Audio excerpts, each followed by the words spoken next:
I'm kind of sad right now because I recommended you guys the Fidelio X2HRs, and I have a bad batch right here. These are not that good because I got a bad batch from like a cheap, like Chinese manufacturer or something. I don't know. But all right, so what are the problems I have with the bad batch that I got? Well, one thing is the bass distortion. And that's the last thing you would think that would be on open backs, because open backs are meant to be more like non-bassy headphones. They're mostly like kind of like flat headphones, but that's the point. They're supposed to be flat, so like wide soundstage, right?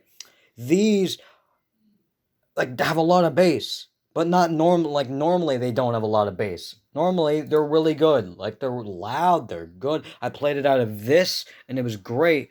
But now it's just trash because the people who made this just didn't put any love or care into it at all. It's just that I got a bad batch. Not that these headphones overall are just bad.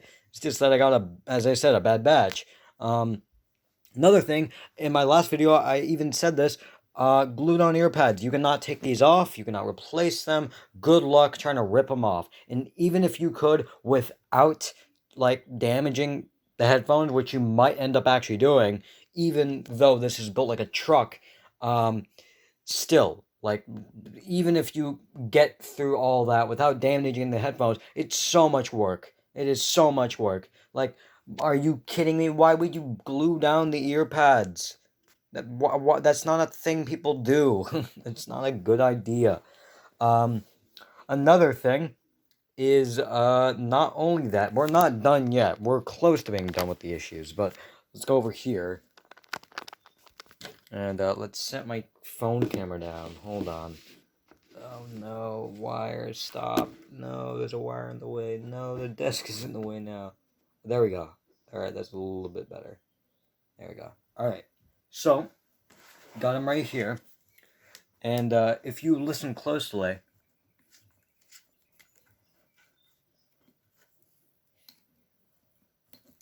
you hear that? That's a sign of bad build quality because, again, the people who made this didn't put any love or effort into it at all. Why? How did you screw this up? Whatever factory made this. I'm not blaming Philips for this. I'm blaming just the random people who decided, let's glue the ear pads on. That's a great idea. Let's also make it so after like 3 months of use, guess what? Distort mode activate. Let's just activate my distorting mode, which like okay, let's go into my my amp software. And the amp is not the problem. I checked it. With these, they sound the exact same on my phone as they do on here with this mode. With just like 100% crystallizer, nothing else. They sound basically the exact same on my phone. A little bit quiet, like really loud, because these are really good for making stuff loud. But big but, they sound the exact same on my phone. That's not even a lie. They sound almost identical to the PC variant I have right here. So it's not the amp. If it was the amp, then I would be getting like actual like good like non-bassy stuff out of my phone. But no, no, no, no, no, no. I still get like weird wobbly, muddy bass.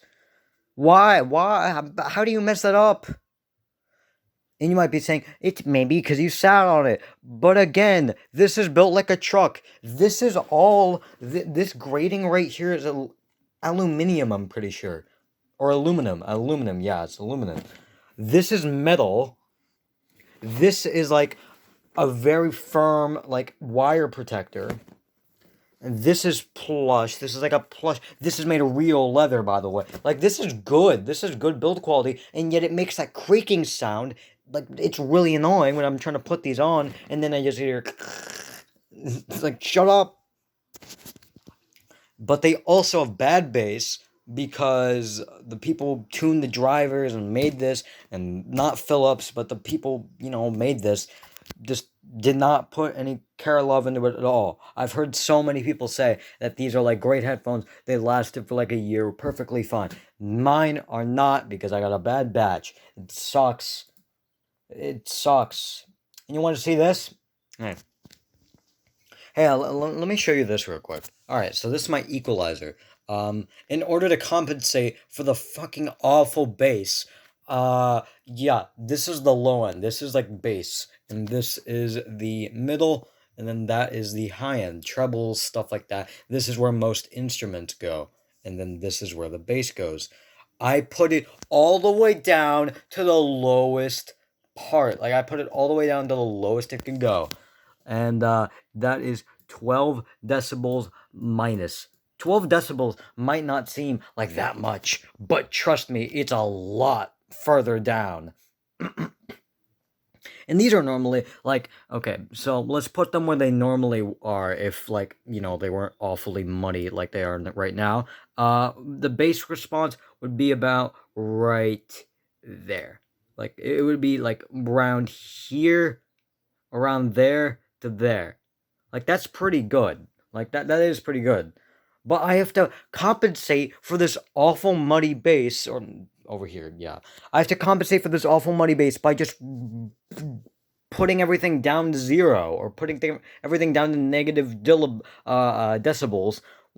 And I don't want to do that. I don't want to like get rid of bass entirely, but I have to do that in order to compensate for the muddy bass. Are you kidding me? And no, if you're wondering, no, that did not solve the problem. And yes, and you might be saying, but maybe the equalizer it does. It works. I could hear a difference, but it's not like a difference where like the bass is like better and like as in like it's like lower. No, it doesn't do anything.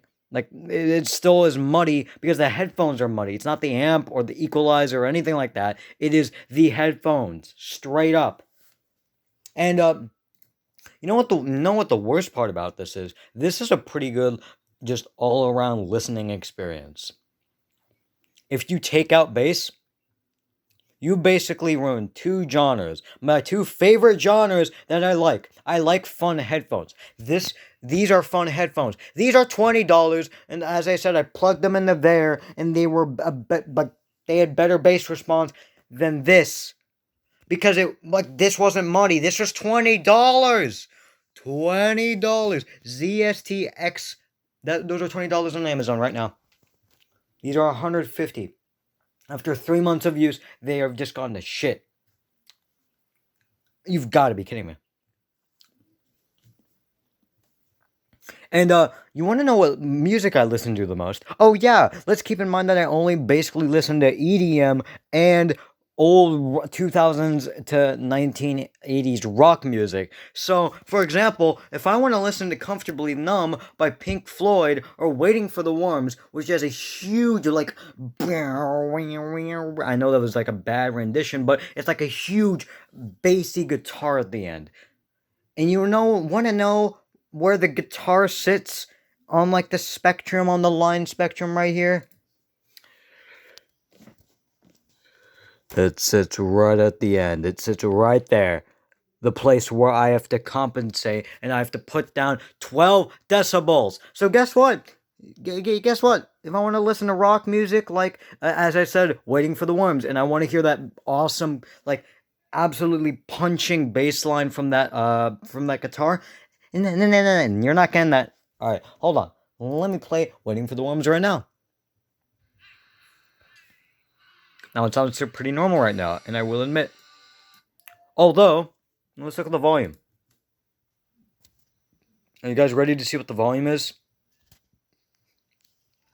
I used to have these on 44 volume. Now, I have to compensate because of the muddy bass by having it 10 more. That is so stupid. And they still are not like super loud. I don't need super loud headphones. That's not the point of these headphones. They aren't supposed to be super loud. Although they're supposed to be a little bit loud to the point where I don't have to go past the halfway mark on my audio slider just to get them to sound okay.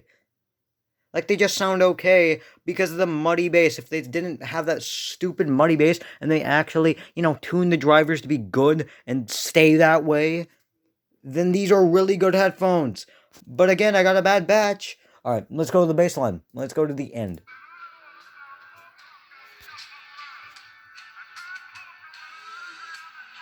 You hear that? That is non-existent bass. Absolutely non-existent. All right, let's actually hold on. Let's do it right now with these case whatever these are fucking called. I don't care. Hold on. Okay, so I plugged in my KZs or KZ. Why did I say Z? I'm not a British person. It's hard, man. All right, let's move on to like crappy headphones. But let's put this into the mic of the of my phone.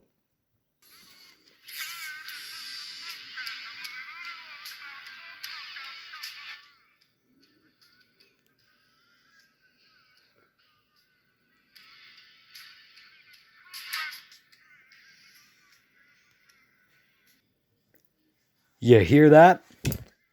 That's a better baseline. That's a better baseline out of $20 earbuds. $20. $20. I'm actually furious. Like I'm fuming. When I eventually get new headphones, which I most likely will, because these are absolutely unacceptable, I will get the same pair of headphones. Hopefully, it won't be absolutely dog shit after 3 months like this one is. But hey, these are really good. These are really well rated on Amazon. Let me go to Amazon right now. Hold on. Amazon. Hold on. Let me pull Firefox. Amazon. Okay. Let's go to Fidelio X2HRs. X2HRs. There we go. And here we go. It's right here. And let's go with the ratings. Let's just look at that real quick. Sound quality 4.7 and for gaming 4.6. That means that it's supposed to be really well made. And it is. Let's go to Rtings. Rtings.com, which is very respected as like a very good, just like just like very good at comparing products and stuff like that. Let's go to Rtings Fidelio X2HRs. There we go. Okay. X2HRs review. And let's go. 8.2 neutral sound. 8.2. That's really good. That's really good for Rtings. They normally don't give that score at all. Let's go to the sound profile. This is what I was talking about with the equalizer right here. And I had to compensate for this by just pushing everything down. But like, let's look at it. Let's look at it now. Hold on. Let's go to here now. Look at that. That's supposed to be the that's supposed to be the sound profile. This is what it's supposed to be. Look, bass section, barely anything. It bumps up to the mid bass, but it doesn't go past like this little flat line. It goes a tiny bit above in like the high bass area. And then it goes for the treble, because that's pretty normal for like these high-res headphones or just like open backs in general. They like just flat the entire way and then do a little bit of curving at the treble. And yes, the trebles do sound a little bit harsh, even when I, didn't have that huge issue. They did sound a little bit too harsh, but they were good. Like, they were still, like, really, like, clear and very, like, distinct. Like, you could tell that they put a lot of effort into making, the actual normal headphones and not this complete junk. That's it. 14 minutes, I'm done. I'll see you guys later. That's it.